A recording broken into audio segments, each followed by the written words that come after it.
Hey, we're back at our Back Bay project, and last time we were here, we were walking through all the challenges that we faced with the steam. A bunch of you guys had asked, well, how are we addressing the heat of those steam pipes and preventing it from heating up a space that we don't want? So we're going to address that today. We're also going to talk about our staircase, which is that U-shaped staircase, and some of the design details and how we're actually going to go about fabricating it. And lastly, we're going to talk about the roof deck that's existing that happens to have a few boards missing. We're going to talk to Tim about why those boards are missing and our plan on fixing it. So Tim, last time we were on site, we walked through all of the challenges that we faced with the steam. And one of the questions that came up, well, actually there's a handful of questions, and let me address the first one. We're dealing with steam because it's an existing system in the building. It's one boiler, it's oil fired actually, and it feeds all of the units in the building. So we are required to be tied into that system here, and frankly, they divide it up amongst the units. Everyone pays for that oil and for that boiler service, so it only makes sense to be tied into it. You don't want to be the only unit that's paying for it, not utilizing it. But we've increased the efficiency of it in this unit, made sure that we're heating the space properly, but there's piping everywhere, and when we were here last time, the piping had no insulation on it. Now it does. So walk us through what kind of insulation and the importance of insulating these pipes. Okay, I mean, the insulation itself is a high performance insulation with a vapor retardant on the outside. Has a little tab on it, kind of self-seals after you get it around the pipe. They do have, corners that go around everything to kind of seal everything up. The purpose of it is kind of get the heat to the radiators without losing too much heat before you get there. Right, so like if this wall, if these were uninsulated, this wall would be piping hot. Yeah, and it would even condensate faster. Like this is, like you said, it's adding to the efficiency of the system. Now the heat can get where it's going before it condensates versus being in cold pipes and condensating on its way there. Mm-hmm. Now we kind of maximize. So it's funny, I've seen this used in commercial a lot, the fiberglass high performance with this, but you had mentioned something that's got that barrier, that vapor barrier on it. Yeah. And that's really to make sure that moisture isn't escaping and it's keeping all of the heat, and it's actually reflective as well. I think you had said that. But again, keeping all of that heat contained, much different than, say, water piping where you use that foam or that rubberized black insulation. That's not going to be nearly the performance necessary. Yeah. And something, being that it is an old oil-fired furnace, we want to make sure that efficiency is at its prime. Yeah. So that's how we've addressed all of that. Since then, you have pretty much wrapped up plumbing here.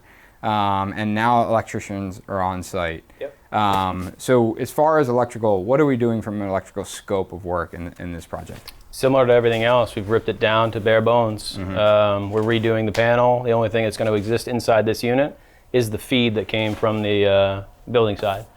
And being that it's a multi-unit, we have our own dedicated panel here. Yep.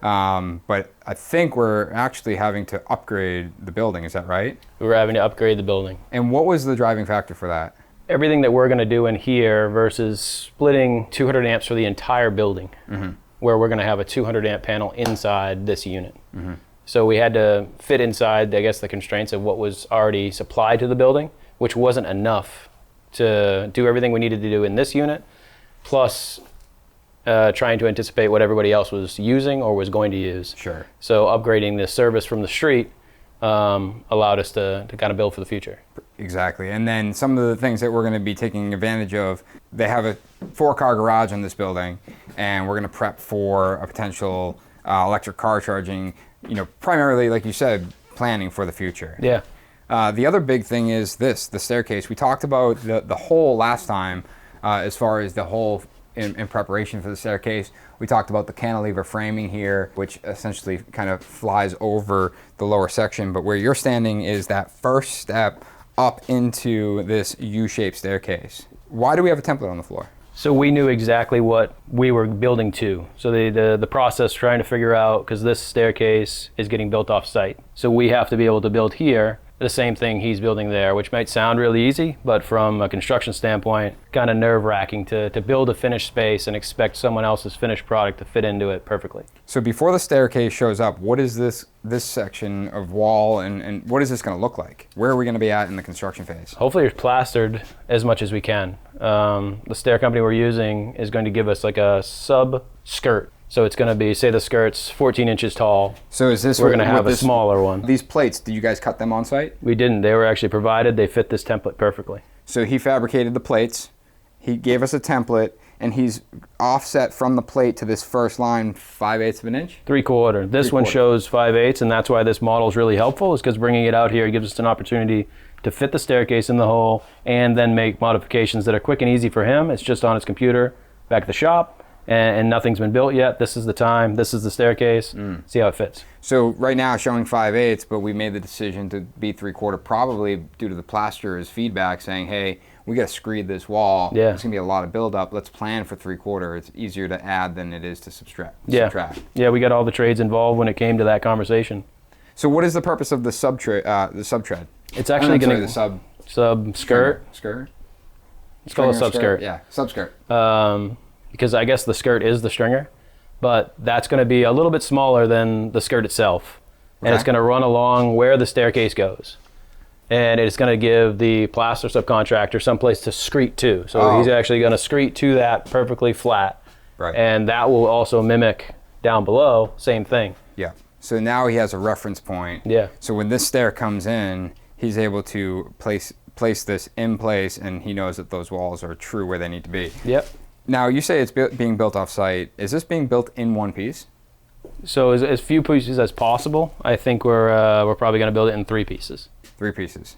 So stack, basically, I'm going to make the assumption straight, and then the U shape. Yeah, the attempt not to break the curve. Okay. And just for those watching, what's the aesthetic of the stair? Is it a typical, wood tread with a painted riser, or? It's a wood tread, wood riser. Okay. Solid 1.5 inch skirts on both sides, with the handrails kind of dying on top of them. So it's not your conventional staircase where you have exposed balusters that go right down the tread with the returns. These treads are in between the 2 skirts. And looking at this model here, I assume that handrail is a round handrail, and these are all your balusters. Yeah. So that shows basically what it does. And this right here, while it's kind of odd looking from this vantage point because we're down on the lower floor, but this is the section upstairs. Yep. And this U shape on the handrail, or the switchback, is what is going to land on this kind of overhanging platform. Yeah, it'll be a solid skirt as you run up the staircase, and then make that hard turn as a solid skirt and go around the front of this cantilever still as a solid skirt. That's going to look really nice. Yeah, it's real tall. And what wood finish? That is just paint on those skirts. I'm sorry, the treads themselves. Yeah, they are white oak. There is a color though, and I can't think of it right now. So it'll be a stain, and probably to match the floor. For sure. So let's go upstairs. I want to see, we talked about it in a previous episode, but down here is curved and up there is not. Correct. So let's go upstairs and take a look at that. Up here, and you can actually see a lot of the electrical is already starting to be roughed up here. And I want to talk about our plan for our recessed light, because I know we're using something special. But back to the stairs. So this is that overhanging platform. It's actually quite impressive just seeing the framing and how everything's really come together. That, going all the way back to one of the first episodes we filmed with this steel going in, and just the tolerances that you're dealing with that curved wall. Remind us why that curved wall stops here and doesn't continue all the way up. So this upper part is going to be just a crown square wall, and I think the architect kind of wanted this separation, so this stair feels like a new moment in this renovation. And that's a way of kind of delineating the spaces between new and old. Yeah. It's funny, one of the words I've used when describing this stair is extruded. And I think I take that, if any of you guys have ever used Google SketchUp and you draw a shape inside of a cube, you extrude it out of the middle, and that's really what we're doing here, is that we have this square and we've kind of extruded the stair out of that square. Just kind of the thought process there. What is this piece of paper hanging above our opening? That's a light. A light. You can't tell that's a light. It doesn't seem to be too bright. Yeah.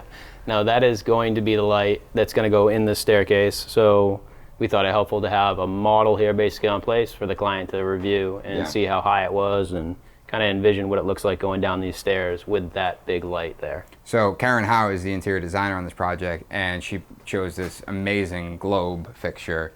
And one of the things that we were doing with our client meeting just a couple weeks ago was deciding, does the height make sense? Yeah. And I think it's actually stapled up about 6 inches taller, if I remember. And those, like Tim said, we want to make sure that every decision made on these jobs is done with intention and with full buy-in, really. Yeah. And and doing a quick mock-up like that, frankly, if that wasn't good enough, we probably would have taken it a step further and made a 3D model. Yeah, if we had to. Out of wood or foam or something. But these are big decisions, and that there with the staircase really makes this is a big statement piece, because you are walking in and this is your entry point. Yeah. Outside on our way up, I noticed that some of the decking was removed. Can we talk about what's going on out there? Sure. We've been having this discussion about new roof, not new roof, is there leaks, is there not leaks? So step one, let's do some exploratory demo. So that's kind of what you see is those patches, is what we've ripped up to look and see the condition of the rubber roof below. So before we talk about exactly what's going on, for everyone that's wondering, we are on top of a rubber roof all the way out to there. That's the Charles River. What we're on top of is actually partially living space. And about where that handrail stops and we go down the stairs, the rest of that is that 4-car garage. Yep. And there's signs of water getting into the 4-car garage, staining on the ceiling. I'm assuming that zip flashing tape is probably a leak that you found. Yeah. I know we experienced a leak in this area early on in the project. So pulling this up, you have this section, great detail here, keeping this so people aren't walking on the rubber. You have a couple sections out there. What was your overall finding with what's going on underneath this decking? We found a few leaks. The roof itself is not in horrible condition, but we did find a few spots, and there's a few that we can't really identify. So we're trying to find that line. What's the best thing? If we redo decking, are you going to put it on top of say a 15-year-old roof? Right. So kind of getting the client as much information as possible so we can move forward. And what we had talked about offline is this system is just sitting here. Yeah. They do have a second piece of rubber, which is a good detail to make sure that you do have that extra protection. Yep. But as we went out, we also realized that there's not a ton of pitch on here, and there's also no center drains. Yeah. So we're actually relying on the pitch from here to get to that center section. And then there's a small 8-foot piece of gutter that basically says these two roofs converge together and somehow drain into that gutter. Less than the 16th per foot. Which is not ideal. No. So one of the things that I know you and the team are working on is let's figure out how we increase that pitch. Yeah. Maybe add a scupper detail up here, maybe add some sort of drain in the center of it. But if the client's gonna go for replacing this deck at any point, it makes sense to do it now, Yeah. and it makes sense to fix the drainage, because frankly, when it was a little bit more wet out, this deck had boards that were, like a skate park. Well, once you pulled it up, you kind of figured out why. Right, because moisture was just pooling Yeah. under here, right? Yep, no drainage at all, really. Yeah.